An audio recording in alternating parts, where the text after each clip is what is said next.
দান করুন। ছোট বাচ্চাদের জানাজা দেয়া লাগে কিনা?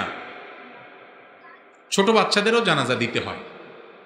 যে ব্যক্তি দুনিয়াতে এসেছে, মৃত্যু হয়েছে, তার কি করতে হবে? জানাজার ব্যবস্থা করতে হবে। সেটা একদিনের বাচ্চা হোক, 2 দিনের বাচ্চা হোক, 3 দিনের বাচ্চা হোক, যে হোক না কেন, তার কি দিতে হবে? জানাজা দিতে হবে। এরপর প্রশ্ন হলো, আধুনিক বোরকাগুলো পরা যাবে কিনা? আধুনিক বোরকা আবার কোনগুলো ভাই?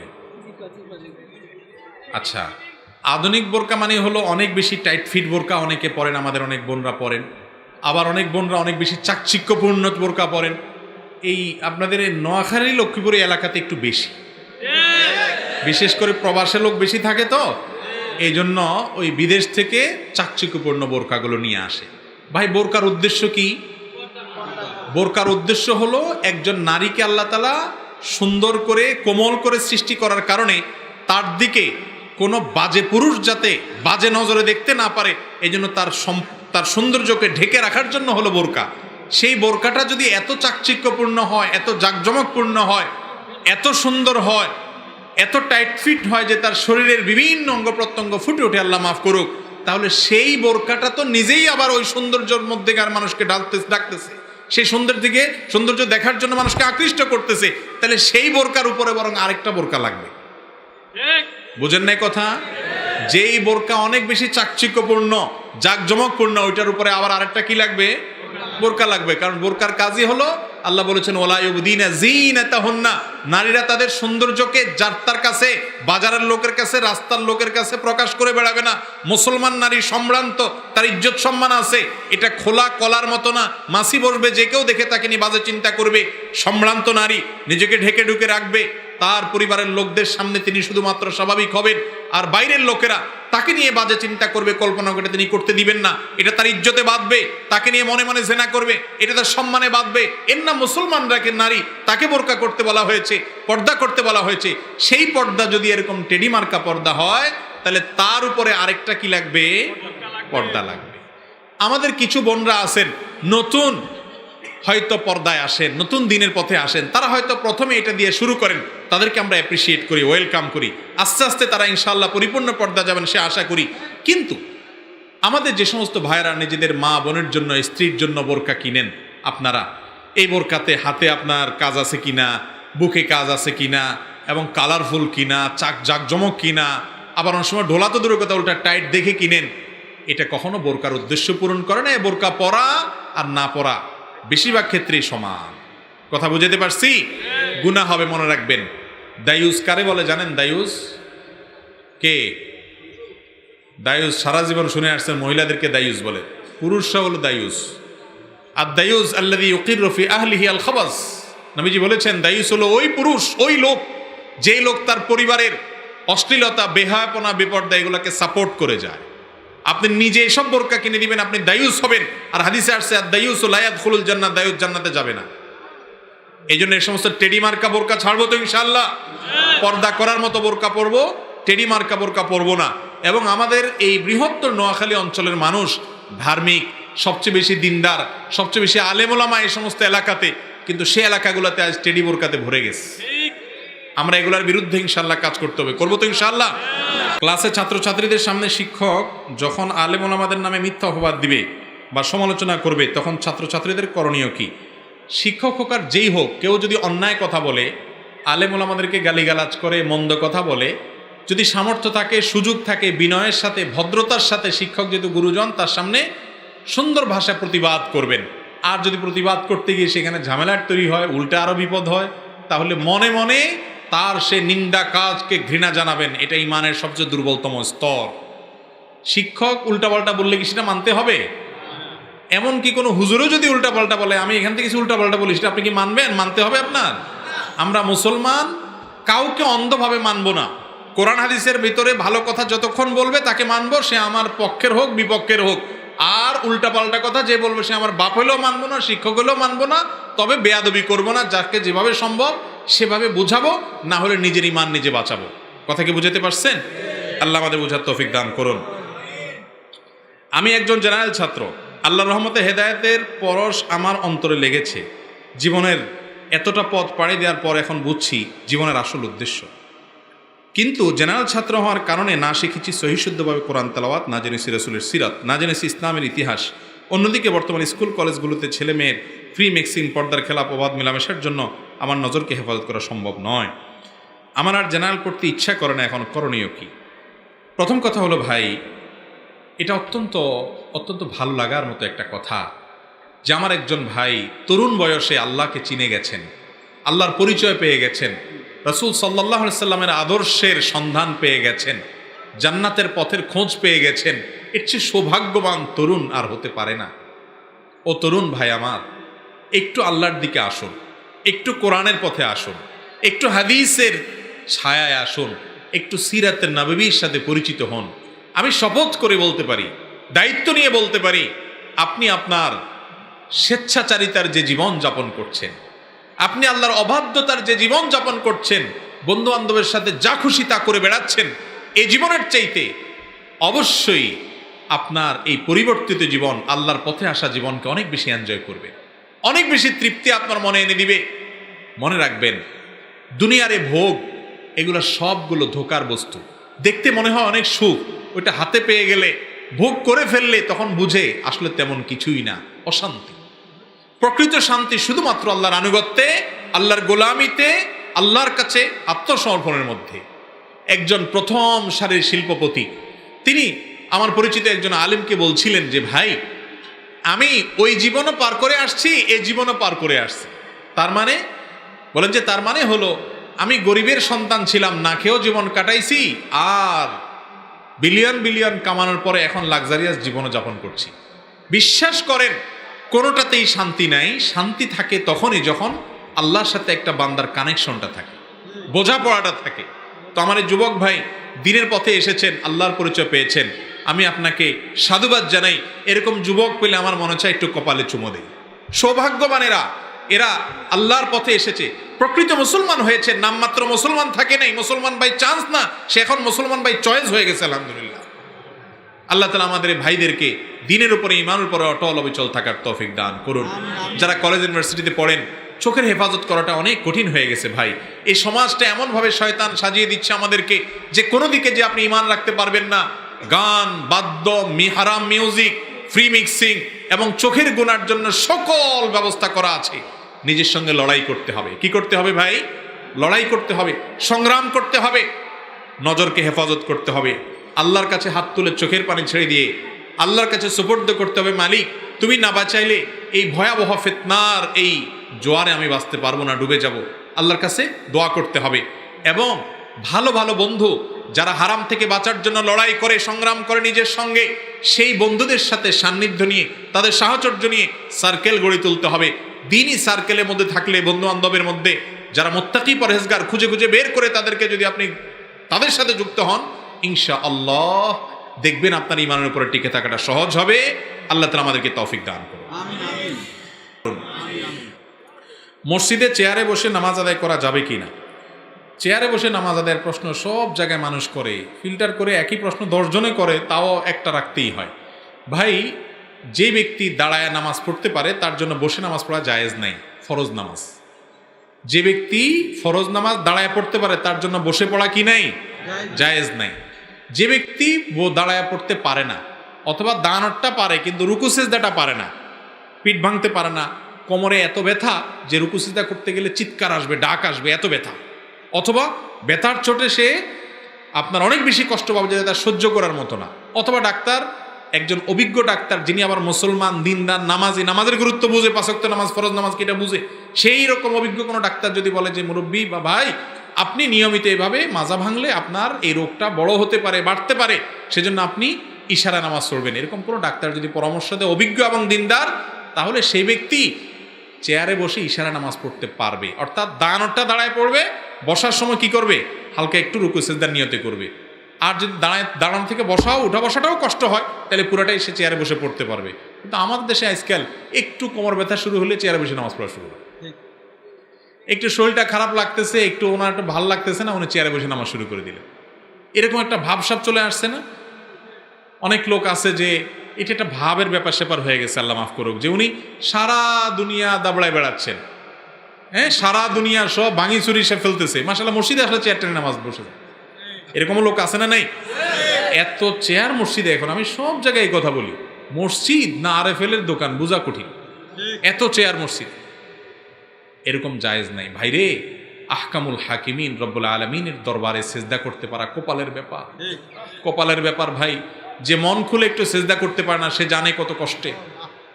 ইয়াউমা ইউদআউনা ইলা সুজুদ, কিয়ামতের দিন আল্লাহর সেজদা দেওয়ার জন্য ডাকা হবে, সেজদা দাও।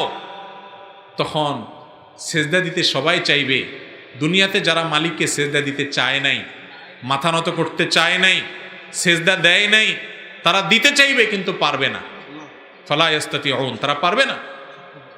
ভাইরা আমার, আল্লাহকে সেজদা দেওয়ার সময় আছে, দেন। বিশেষ করে যুবক ভাইরা, একটা সময় আসবে মুরব্বীদের মতো চাইলে ওযু ধরে রাখতে পারবেন না, সেজদা দিতে পারবেন না, কোমরটা ব্যথা হয়ে আসবে, বেশি সময় সেজদা থাকতে পারবেন না। একটু আল্লাহকে ডেকে নেন, একটু ইবাদত করে নেন। এই বয়সটা ইবাদতের বয়স, এই বয়সটা দুষ্টামি এবং হারাম কাজ করার বয়স নয়। আল্লাহ আমাদেরকে বোঝার তৌফিক দান করুন। সুদভিত্তিক পরিচালিত ব্যাংকসমূহে যে সকল শিক্ষাবৃত্তি প্রদান করে তা গ্রহণ করা যায় আছে কিনা? যেই শিক্ষাবৃত্তি সুদের থেকে দেয়া হয় সেটা নেওয়া কিনাই জায়েজ নাই। দান দেওয়া হয় আল্লাহর সন্তুষ্টির জন্য। মসজিদে দান করে যদি বলে আমি মসজিদে কত দিছি, সে দান কি কবুল হবে? এটা যদি অন্যকে জানানোর জন্য দেয় যে আমি দিলাম, প্রকাশ্যে দিলাম যাতে আমার দেখা দেখে আমার আরেক বন্ধুও দেয়, এরকম উদ্দেশ্যে দিলে ভালো। কিন্তু বেশিরভাগ ক্ষেত্রেই মসজিদের টাকা দিয়ে ইমাম সাহেবকে আবার একটা কাগজ লিখে দেয় যে আমি এত দিছি, ইমাম সাহেব ঘোষণা দেয়, এটা শুনলে আবার একটু ভালো লাগে, ব্যবসা বাসা শুনলে যে আমি দিছি, সবার দিকে তাকায়, হ্যাঁ অমুকে দিছে। এরকম যদি হয় তাহলে এই দানের কোনো সওয়াব তো হবেই না, বরং একটা গুনাহ হবে, শিরকে আসগরের গুনাহ, যেটাকে রিয়া বলা হয়। রিয়া, লৌকিকতা, এটা গুনাহ হবে। ভাই, আপনার আল্লাহ তাআলা জানেন আপনি কি জন্য দিয়েছেন, ঠিক না বেঠিক? ইমাম সাহেব বেটার কাছে নাম দিলে কি লাভ হবে? বেচারার কাছে নাম দিলে কি লাভ হবে? ওই বেচারা ওই আলেম সাহেব আপনার নাম বললেই কি না বললেই কি, আহকামুল হাকিমিন তো দেখতেছেন, তিনি জায়গামতে লিখে রাখবেন, আখিরাতে সওয়াব পাবেন। আর দুনিয়াতে মানুষের কাছ থেকে বাহবা আশা করবেন, এদিক সেদিক তাকাবেন ঘুরে ঘুরে যে আমি দিছি, দেখি কে কে আমার দিকে তাকায়, একটু ভাবসা বাসা শরীরে, তাহলে ওখানেই শেষ, ওইটার কোনো সওয়াব আর পাবেন। এই দানের কি মানে আছে রে ভাই? অনেকে ফ্যান একটা দিয়ে, গ্রামাঞ্চলে একটু বেশি দেখা যায়, ফ্যান একটা দিয়েও নাম লেখা দেয় সৌজন্যে অমুক, আলমারি একটা দিয়ে মসজিদে লেখা দেয় সৌজন্যে, মানে ফেরেশতারা ঠাওর পায় না, না পায় কে দিছে নাম, এই জন্য ভালো করে নামটা লিখে দেয়। ব্যাপারটা কি এরকম ভাই? এটা খুব খারাপ জিনিস, খুব খারাপ জিনিস। আমি ঢাকা এক মসজিদে একবার ছিলাম, আমার এক মুসল্লি একটা কাগজ দিছে, তো উনি টাকা দিছে, দেখছি দিছে, উনি টাকা দিছে, আমি বলার কি হলো, উনি টাকা দিছে আল্লাহর জন্য, আল্লাহ দেখছে, শেষ, কাহিনী খতম। পরে আমি বলছি যে আল্লাহর এক বান্দা টাকা দিছে, আপনাদের সবার দোয়া চাইছি, উনি দান করছেন, আল্লাহ যেন ওনার মনের আশা পূরণ করেন, ওনার সওয়াব দেন, দোয়া করবেন, নাম তো জরুরি না। আমরা সবাই নিয়ত করলাম। পরে নামাজের পরে এই লোকটা আমার ধরে বলতেছে, হুজুর মনে কিছু করেন না, আমার নামটা নিলে কি গুনাহ হইতো? তাই বললাম এটা কোন কথা? আপনার নাম নিলে সওয়াব হইতো কিনা সেটা বলেন। আপনার নামটা বললে কোনো সওয়াব হইতো কিনা? না, সওয়াব হইতো না। তার সওয়াব না হলে সে কাজ কেন করবে? আপনার জন্য দোয়া করছে, ওইটা সওয়াব হয়েছে, কাজের কাজ আমি করছি, আমি আকাশ করিনি। আল্লাহ তাআলা আমাদেরকে হেদায়েত দান করুন। খবরদার, দান করে মানুষের কাছ থেকে বাবা আশা করবেন, এই 2 নম্বরই কাজ কেন করবেন? করবেন যেটা 1 নম্বর করবেন। সামনে তো 31st নাইট, এই 31st নাইট সম্পর্কে কিছু বলেন, এর সম্পর্কে তো ওয়াজ হয়ে গেছে। সফর অবস্থায় কসর নামাজ না পড়লে পরবর্তীতে এই নামাজ কাজা করার নিয়ম কি? সফর অবস্থায় যদি আপনার কসর নামাজ ছুটে, বাড়িতে আসার পর এটা কাজা যখন করবেন, সফরে যে 2 রাকাত কাজা হয়েছে, জোহর আসর এশা, ওই রকম 2 রাকাত পড়বেন। সফরে যেরকম কাজা হয়েছে বাড়িতে এসে কাজা করলে ওই সফরটাই পড়বেন, অর্থাৎ কসর পড়বেন। কথা বুঝে আসছে? আর বাড়িতে কাজা হলে সেটা যদি সফরে যায় পড়েন, তাহলে পড়বেন কিভাবে? পুরাটা পড়বেন যেরকম বাড়িতে থাকতে পড়তেন। জুমার দিন পরে এসে সবার গায়ের উপর দিয়ে সামনের কাতারে যাওয়াটা কতটুকু শরীয়ত সম্মত? এটাও খুব একটা খারাপ কাজ। আমাদের দেশে অনেক ভাইরা করেন, একটু নেতাগোতারা বেশি করেন আর কি। স্পেশাল ফর কমিটির লোক, স্পেশাল ফর আপনার মাতবর সর্দার। কারণ জাহান্নামে যাইতে হলে কিছু নেতাও দরকার আছে। তো কেন জাহান্নামের কথা বললাম জানেন? হাদিসে আসছে, নবী করিম সাল্লাল্লাহু আলাইহি ওয়াসাল্লাম বলেছেন, জুমার দিনে আপনি মসজিদে আসলেন পরে, এরপরে মানুষের গাড় ধাক্কা ধাক্কা সামনে গেলেন, এটা হলো আপনি জাহান্নামের ব্রিজ পার হয়ে গেলেন। খতিব সাহেব আসলেন, তিনি গেলেন, তার কথা ভিন্ন, তাকে তো সামনে যেয়ে খুতবা দিতে হবে, কিন্তু এটার জন্য উচিত হলো সামনে একটা দরজা রেখে খতিব সাহেব আসার রাস্তা করা আলাদা। কিন্তু মসজিদ কমিটির লোকজন তারা অনেকে দায়িত্ব পালন করেন, যে ঠিক আছে হয়তো তার পিছনে সামনে দোতলায় অনেক কাজকাম দায়িত্ব পালন করতে হয়েছে, সেজন্য উনি গেছেন, আবার আসছেন, এটা তো একটা ওজোর আছে। কিন্তু একেবারে আমি নেতা মানুষ, সামনে যাইতে হবে, তো আপনি সামনে যাইলে আগে আসবেন, পরে আয়সা এরকম আগে যাওয়া উচিত না। মাতবরি সব জায়গায় করেন, আল্লাহর ঘরে করেন না। এখানে সবাই গোলামি করতে আসছে, এখানে আবার কিসের অহংকার? গোলামি করতে এসে পরে আসছেন, পরে বসবেন। এখানে গরিব হোক আর ধনী হোক, জায়গা আগে আসছে, আগে জায়গা নেই, সেটা তার হক। অনেক মসজিদে দেখবেন জায়নামাজ রেখে দেয়, দেখছেন আপনারা? 2টা 3টা 4টা অমুক সাহেব, তমুক সাহেব, তমুক সাহেব, বহুত সাহেব, এই সব সাহেবদের জানামাজ। এই জানামাজগুলো জান্নাতে নিবে না, এই জানামাজগুলো জাহান্নামে নিতে পারে। কারণ এটা অহংকারের জানামাজ যদি হয় যে আমি অমুক সাহেব, এটা আমার জন্য রিজার্ভ। মসজিদে আবার কিসের জায়গা রিজার্ভ? আল্লাহর ঘর। আপনিও গোলাম, আমিও গোলাম, সেও গোলাম, সবাই গোলাম। এখানে কেউ মালিক না, এখানে কেউ কি না? মালিক না, গোলাম হয়ে আসছেন। এখানে আবার কিসের অহংকার? কোনো জানামাজ থাকবে না। আরে ভাই, মুয়াজ্জিনের জায়গাও জরুরি না যে ইমামের বরাবর হইতে হবে, যেখানে জায়গা হবে সেখানে দাঁড়াবে। তারপরও যদি মুয়াজ্জিনের সবাই জায়গা দেন, দিলেন, কিন্তু আপনি আশেপাশে 4টা 5টা 7টা জানামাজ দখল করে রাখলেন, এ এক অনাচার এবং পাপের কাজ, অহংকারের কাজ, এটা জায়েজ নাই। একজন রিকশাওয়ালা দিনমজুর আসবে, সে ওই জায়গায় দাঁড়ানোর অধিকার তার আছে, আপনি ওকে দাঁড়াতে দিবেন না, রিজার্ভ করে রাখবেন। এই অন্যায় কাজ দুনিয়ার সব জায়গায় করেন, মাতবরি করেন, রিজার্ভ রাখেন, আল্লাহর ঘরে এটা করবেন না। গুনাহের কথা, সর্বসম্মতিক্রমে গুনাহের কথা, অন্যায়ের কথা, এটা আল্লাহ নারাজ হবে। মানুষের হক নষ্ট করা হয়, আল্লাহর ঘরে মাতবরি করা হয়, গুনাহ হবে। আরেক বোনের প্রশ্ন, মসজিদে নিয়ত করে টাকা দেওয়া জায়েজ আছে কিনা? অবশ্যই জায়েজ আছে, আপনি মসজিদে টাকা নিয়ত করে দিতেই পারেন, কোনো অসুবিধা নেই।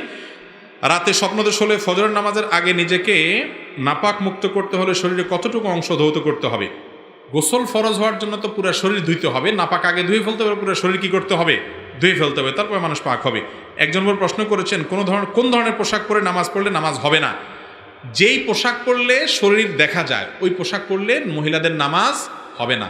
শাড়ি পরে যদি নামাজ পড়েন আর হাতের এই যে আপনার গোসা অথবা পেট, পিঠ, বুক বা কাঁধ এগুলো দেখা যায়, চুল দেখা যায়, তাহলে কি হবে না? নামাজ হবে না।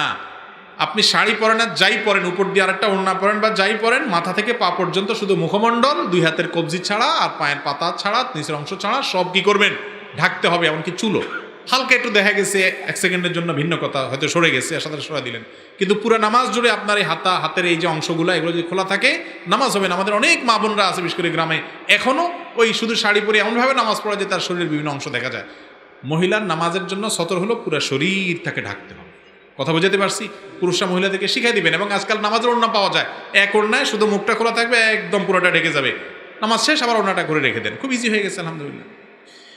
50 বছর আগে বিয়ের কাবিন 30,000 টাকা স্ত্রীকে দেওয়া হয়েছে, স্ত্রী তার ওই টাকা ছেলে মেয়ের পড়ালেখার জন্য খরচ করেছে। এখন প্রশ্ন হলো, স্ত্রীর ওই টাকা স্বামী কি আবার দিতে হবে, নাকি না দিতে হলে কত টাকা দিতে হবে? না, আবার দিবে কেন? স্ত্রীকে টাকা দেওয়ার পরে উনি যদি ওইটা ছেলে মেয়েদের জন্য খরচ করে থাকেন, সে আসলে তার ব্যাপার, খরচ করছে কেন? আমার দেশে মহিলারা একটু বোকা শোকা, আসলে সোজা সরল। আমরা পুরুষগুলা বেশিরভাগই বাটপার কিসিমের, মহিলাদেরকে আমরা কতভাবে যে ধোকাবাজি করি। মহরের টাকা দিয়ে আবার এই আপনার হাত পাতে যদি বসে থাকেন যে ছেলের এখন ভর্তির টাকা লাগবো, তোমার কাছে তো আছে, দাও। আমার কাছে আছে, তুমি দেখবা কেন? ছেলের ক্ষয় খরচের দায়িত্ব তোমার, প্রত্যেকের বা তুমি বুঝে পড়াও, এটা আমার দিক টাকা পাও না তুমি। এই কথা যদি মহিলা বলে, আর তো ভাত ওই সংসারে আর জুটবে না। অথচ ইসলাম তাকে সে অধিকার দিয়েছে না দেয় নাই? দিয়েছে, কিন্তু আপনি সহ্য করবেন না। তাহলে আপনি অত্যাচারী, আপনি অবিচারক, অবিবেচক এবং আপনি জুলুমকারী। মহিলাদেরকে তাদের রাইট দিতে হবে। স্ত্রীকে মহরের টাকা দেওয়ার পর তার টাকা সে রাখবে না, খাবে না, তার বাপের বাড়িতে সবার দিয়ে দিবে, সম্পূর্ণ শতভাগ রাইট তার। আপনার জিজ্ঞাসা করার অধিকার নাই কি করছো গো। জিজ্ঞেস করতে পারেন, যদি বলে আমার মনে হচ্ছে যে হাওয়ায় উড়ে দিছে, শেষ, চুপ থাকবেন, কোনো কথা নেই, একদম মুখে কুলুপ, সত্য কথা বলে, এটাই ইসলাম। কিন্তু আমরা কি করি, মহৎ তো দেয় না, 2 নম্বরে 10 লাখ 20 লাখ ধরে কয় টাকা দিয়ে আবার ওই বাসরাত যাইতে না যাইতে হাত পাতে বসে থাকে ফকিরের মতো। বিদেশ যাওয়ার সময় বলে কি করছো, এগুলো দাও। ঠিক না ঠিক? এগুলো উচিত না ভাই। মেয়েদেরকে স্বাধীনভাবে কিছু খরচ করার সুযোগ দিতে হয়। আচ্ছা, তার মা বাপ আছে না, সন্তান হিসাবে সে মা বাপের জন্য একটু পয়সা দিয়ে কিছু কিনতে মনে চায় না, এই জন্য ইসলাম বলে এটা আপনি তাকে দিবেন, স্বাধীনতা দিবেন, সে যা ইচ্ছা তা করবে। কিন্তু এখন মহিলারাও একটু বোকাশোকা, দিলে মহব্বতের চোটে প্রথম তো এত বেশি মহব্বত হয়, বলে ওগো এই টাকা দিয়ে কি করবো, তুমি থাকলে আমার কত টাকা হবে, তুমি নিয়ে যাও, এই দরাটা খাইলো আর কি। এই বাটপাড়ার হাতে দিয়া এই যে গেল তো গেল, আর ওই টাকা পাওয়া বেচারির আর নসিব হয় না। এবার মাসালা জিজ্ঞাসা করে মৌলবীর কাছে, ছেলে মেয়ের জন্য খরচ করে ফেলছে, এখন আর পাবো কিনা? আর কোত্থেকে পাবেন, একবার পাইছেন শেষ। আপনি তখন দিয়ে দিচ্ছেন কেন? ভুল। আমাদের মহিলাদেরকে একটু চালাক বানাইতে হবে, নাহলে এই বাটপাড়ি পুরুষ শাসিত সমাজে এই বেচারিদেরকে রক্ষা করা কঠিন। ইয়াংরা বিয়ে করবেন, বাপের বেটার মতো, পুরুষের মতো মোহর দিয়ে দিবেন স্ত্রীকে, একদম হাতে হাতে টনটনাইয়া। আমি আমার স্ত্রীকে পুরোপুরি মোহর দিয়ে দিয়েছি, আলেমরা বেশিরভাগই আমি জানি যে দিয়ে দেয়, আলহামদুলিল্লাহ। বাংলাদেশে মোহর ধরে 10 লাখ, 1 টাকা, 20 লাখ, 5 টাকা। এই বাবা, বাহার কি 6 টাকা বেচা যাবে না আলী, মোহর ধরে 10 লাখ 1 টাকা, আবার 1 টাকাও দেয় না। কত বড় বাটপারি আপনি চিন্তা করেন। দিবে না 1 টাকাও, ধরে 10 লাখ টাকা। এর চেয়ে বড় বাটপারি আল্লাহর জমিনে আর কি আছে বলেন? যুবকরা যা ধরতে পারবেন তাই দিবেন। এখন যুবকদের দোষ দিব কি? এখন আসি কিনা জানি না, আমরা তো দেখছি ছোটবেলা বিয়ের সময় জামাইয়ের মুখে একটা রুমাল ভাঁজ করে দিয়ে দেয়, মানে তোর কোনো আজকে কথা নাই, একদম চুপ, বেচারা রুমাল মুখে দিয়ে বসেই থাকে, কোনো কথা নাই তোর আজকে। অনেক বিয়েতে ছেলে কথা বলে বিয়েই ভেঙে যায়। কত বড় বেয়াদব ছেলে মুরব্বীদের সামনে কথা বলছে, ঠিক না বেঠিক? এসব অনাচার আমাদের নোয়াখালীতে আবার একটু বেশি। আরে ভাই, বিয়ের সময় ছেলে কথা বলবে না মানে কে কথা বলবে? ছেলেই তো কথা বলবে। মোহরটা দিতে হবে কি ছেলের না ছেলের বাপের? বউ যে মোহর পাবে এটা কি স্বামীর কাছে পাবে না শ্বশুরের কাছে পাবে? তাহলে কথা তো ছেলেই বলবে। আপনারা ধরে 10 লাখ, 1 টাকা, 5 লাখ, 10 টাকা ধরাই দিলেন, আমি মানুষটা ওই টাকার আছে কি না, আমার ওজন কত, এটা আমি কথা বলবো। আমার নিজের বিয়ের সময় মোহর নিয়ে যখন বার্গেনিং হচ্ছে দেখতেছিলাম, তখন আমি বললাম যে আমি এত হলে দিতে পারবো, আমার এটা অ্যারেঞ্জ আছে। তো সবাই চুপ হয়ে গেছে, আলহামদুলিল্লাহ পরে রাজি হয়ে গেছে, আমি ওটা দিয়ে দিচ্ছি। কিন্তু আমাদের সমাজে ওই ছেলের মুখে রুমাল দিয়া মুরব্বীরা এবার ঠিক করে। মেয়ে পক্ষ বলে বাড়াই ধরেন, তাহলে কি হবে? তালাক দিতে পারবে না। আগেই তালাকের চিন্তা করেন, ওই বিয়েতে এমনিই ভাঙবে। আগে থেকে নেতিবাচক চিন্তা কেন? মোহর কি তালাকের কোনো, বিয়ের কোনো প্রোটেকশন? মোহর হলো স্ত্রীর উপহার, তাকে বাসর ঘরে দিয়ে দিবেন। আপনার মোহরের টাকা না থাকলে রোজা রাখবেন, আপনার বিয়ে করতে বলছি? বিয়ে করবেন আর বাসর রাতে যে বড় করবেন, দেখো এখন মোহর তো ধরছে মুরব্বীরা, আল্লাহ দিলে ইতালি ভিসা আসলে চলে যাব, কত টাকা আসবে, কত লাগবে তোমার, সব তো তোমারই আল্লাহর রহমতে। আমার পাম্পট্টি দিয়া মহিলারে এমনি নরম মানুষ, তাদের দিলটা নরম থাকে। বাপের বাড়ি ছাড়িয়ে আসছে আপনার কাছে, আপনি আইসা বেহায়ের মতো প্রথম রাত্রে ভিক্ষুকের মতো হাত তুলে ধরছেন। তো বেচারি বলে ঠিক আছে, ও কি বলো না বলো, মোহর দিয়ে আমি কি করব, সব মাপ, জ্যাস গেল আর কি, শেষ। বেচারি গেল আর কি, ডুবি। আর বাটপারি করে আমি জিতে গেলাম। আল্লাহ আমাদেরকে হেদায়েত দান করুন। খবরদার স্ত্রীর মহারণার টাকা মারবেন না কেউ, মনে থাকবে তো ইনশাল্লাহ। মহারণার টাকা দিয়ে আবার হিসাব নিতে আসবেন না কি করছো, তার ব্যাপার সে কি